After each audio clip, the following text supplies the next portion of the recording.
Today's story is Alice Goes North. Let's go.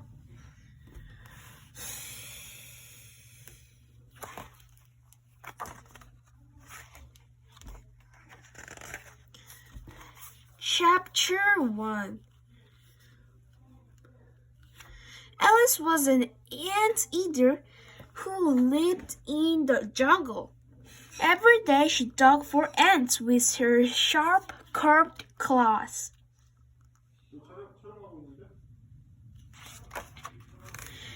And every day while the other anteaters snoozed in the sunshine, Alice read books. One day, Alice was walking by the river bank, thinking great thoughts about walking on the moon and learning to fly. She didn't notice Colonirus, the crocodile, appeared in the water. "Hello, Elsie," said Colonirus. He was carrying something in his mouth, so he sounded a bit odd.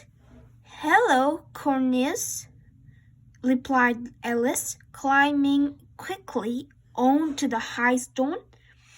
She liked Cornelius, but sometimes he forgot his manners and gobbled up his visitors. "I found teeth in the lettuce," said Cornelius. He dropped a magazine wrapped in a lead plastic on the bank. "I thought you might like to read it." The magazine was red and green and covered in gold stars. There was a picture of a big man with a white beard in a red hat carrying a lumpy sack over his shoulder. Alice knew all the words except one. "What does Christmas mean?" she asked, but Cornelius had swum away. Alice read the magazine from cover to cover. By the time the sun went down, Alice knew all about Christmas. But she had one big question. "Why don't Anteater get Christmas present?" Alice asked her mother at supper. Alice's mother scratched her head. "We'll ask the other Anteater tomorrow," she said at last. Chapter 2. The next day, Alice's mother called a meeting. "Why don't Anteater get Christmas present?" she asked the other anteaters. No one knew the answer. The little anteater hadn't even heard of Christmas. "Well, if nobody knows," said Alice, "I will go to the North Pole to ask Father Christmas himself."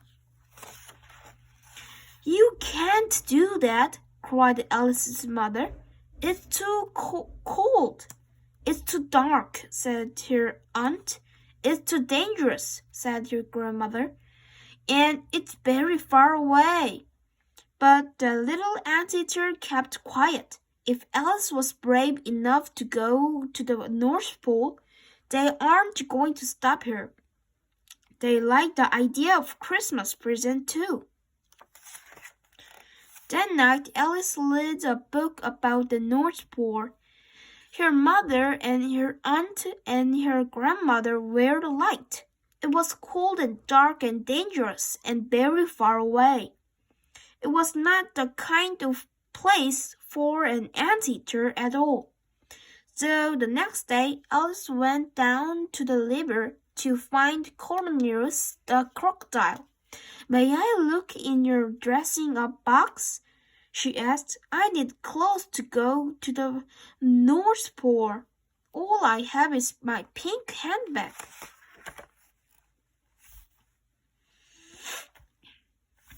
Cornelius yawned and showed rows and rows of sharp teeth.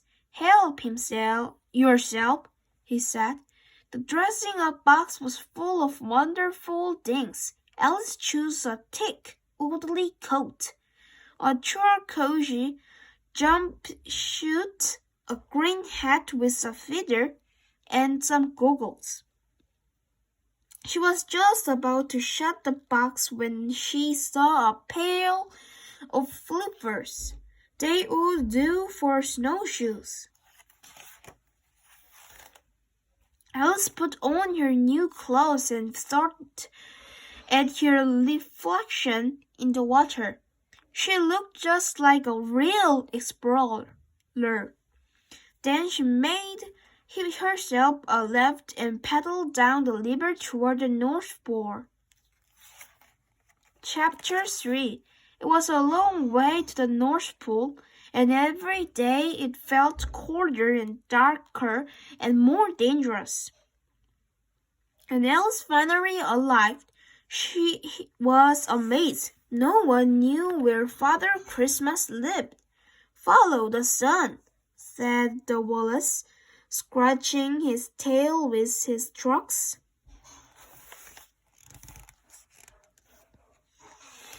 "Follow the moon," said the polar bear, chewing on a fish.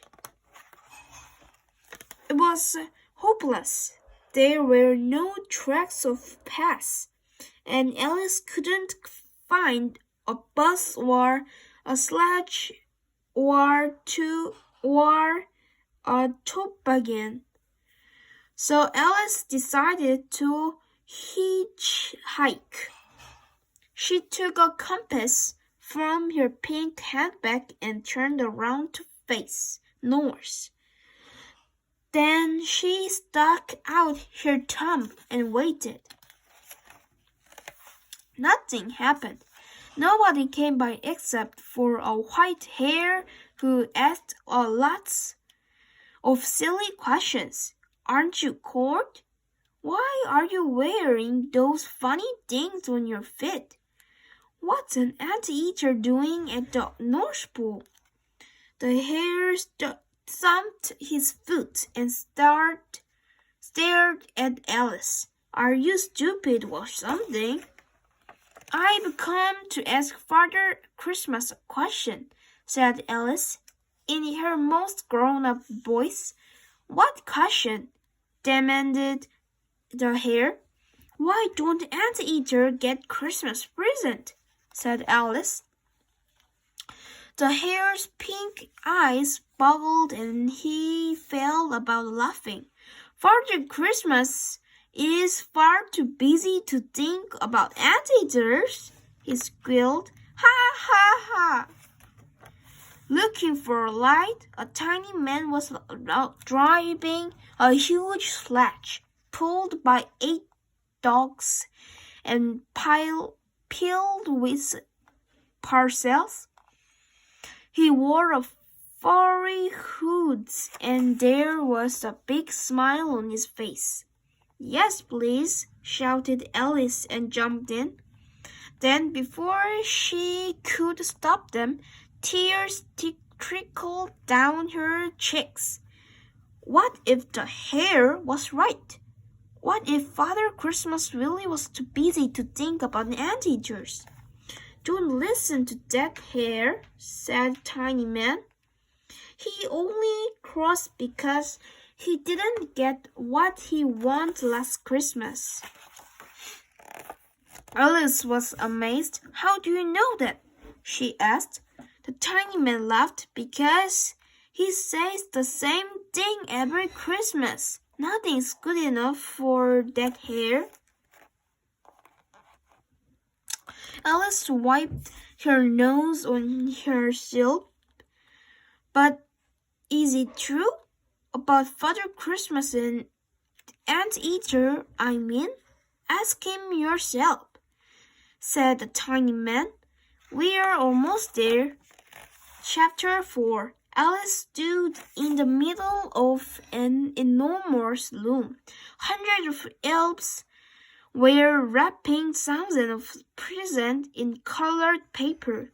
"I've come to ask Father Christmas a question," said Alice. "Impossible," said an elf.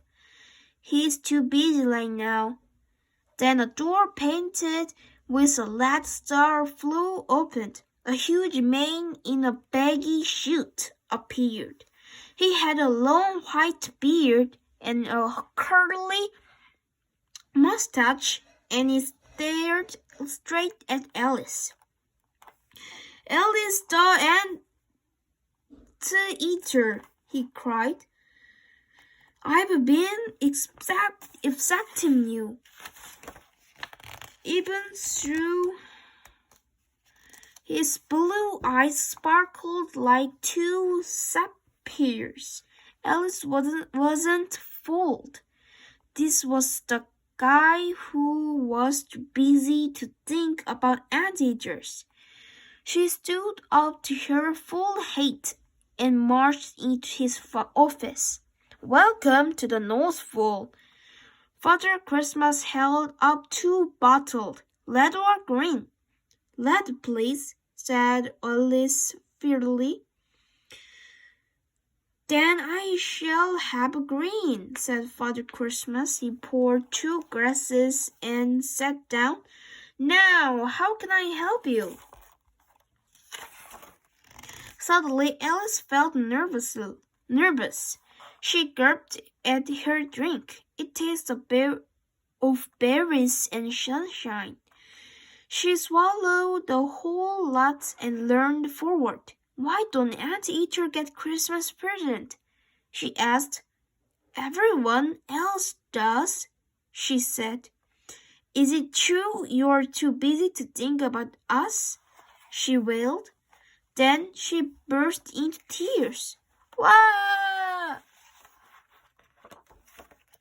"Alice," said Father Christmas gently, "if you stop talking for 1 minute, I will tell you why Anteater don't get Christmas presents." Alice looked up into Father Christmas's face. It was all blurry. "Why?" she howled. "Because you've never asked," said Father Christmas. "That's all anyone has to do." Alice's mouth turned into a huge O. "Now jump out one of my reindeer," said Father Christmas, "and you will be home in twinkling of an eye." Chapter 5. Alice arrived back in the jungle on Christmas Eve. Everyone was delighted to see her. All the little anteaters asked the same question. "Why don't Anteater get Christmas present?" So Alice told them. Cornelius was amazed. "Are you sure it's as simple as that?" he demanded. "That's what Father Christmas said," replied Alice. "All we have to do is ask." "Even crocodiles?" asked Cornelius. "Even crocodiles," said Alice. That night, Cornelius and all the little anteaters gathered around a howl tree trunk and pretended it was a chimney. They each wrote down the present they wanted. Then, one at a time, they pushed their piece of paper up the tree. The next morning, it was Christmas. None of the anteaters could believe their eyes. At the foot of the howl trees was a huge pile of presents. Everyone received exactly what they'd asked for. There was even a big jar of mustard of Cornelius. "What did you get, Alice?" cried an anteater as he wobbled past on a brand new bicycle. Alice ripped open the present with her name on it and let out a whoop of joy.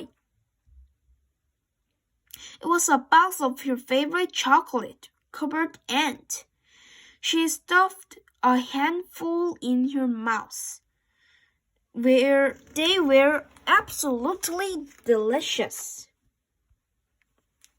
Then Alice had a brilliant idea. Why not send Father Christmas a present in return? But what? Alice swallowed another handful of chocolate ants and thought hard. The more she chewed, the more she thought, and suddenly she had the answer. She would send him the best thank you letter ever. Dear Father Christmas, thank you for all our wonderful present. Love X, Alex XXX. Thank you for the watching. Bye bye.